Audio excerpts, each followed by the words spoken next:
सांगलीत दारू आणि पैशाच्या वादातून एका गुन्हेगारी पार्श्वभूमी असलेल्या व्यक्तीचा निर्घृण खून करण्यात आला आहे.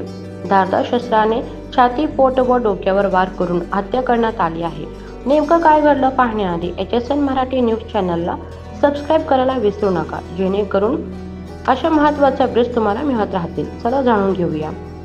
सांगलीचा कुपाड परिसरात सोमवारी रात्री एका गुन्हेगाराच्या धारदार शस्त्राने खून करण्याची खळबळजनक घटना घडली आहे. समीर नदाफ याच्यावर हत्याराने वार करून हत्या करण्यात आली आहे. या प्रकरणी दोघा संशयितांना सोहेल सलीम खाजी आणि सोहेल उर्फ साबिर मुकादम पोलिसांनी अवघ्या 24 तासात अटक केली आहे. पोलिसांच्या माहितीनुसार समीर नदाफ याला दारू पिण्यासाठी बोलवून नेण्यात आले. दारू पित असताना वाद निर्माण झाला आणि संशयितांनी त्याच्या छातीवर, पोटावर आणि डोक्यावर धारदार हत्याराने वार केले. गंभीर जखमी अवस्थेत तेथे सोडून ते फरार झाले. उपचार सुरू होण्याआधीच समीरचा मृत्यू झाला. संशयितांपैकी खाजी यांची पानपट्टी आहे.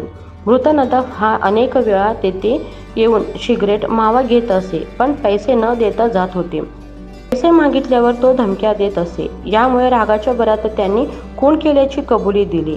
पोलिसांनी दोघांना अटक केली असून गुन्हा कुपवाड औद्योगिक वसाहत पोलीस ठाण्यात नोंदवण्यात आली आहे. दारू आणि पैशाच्या वादातून एखाद्याचा जीव घ्यावा लागतो का? गुन्हेगारी पार्श्वभूमी असलेल्या कायद्याची भीती उरली आहे का? तुमचं मत खालील कमेंटमध्ये नक्की शेअर करा.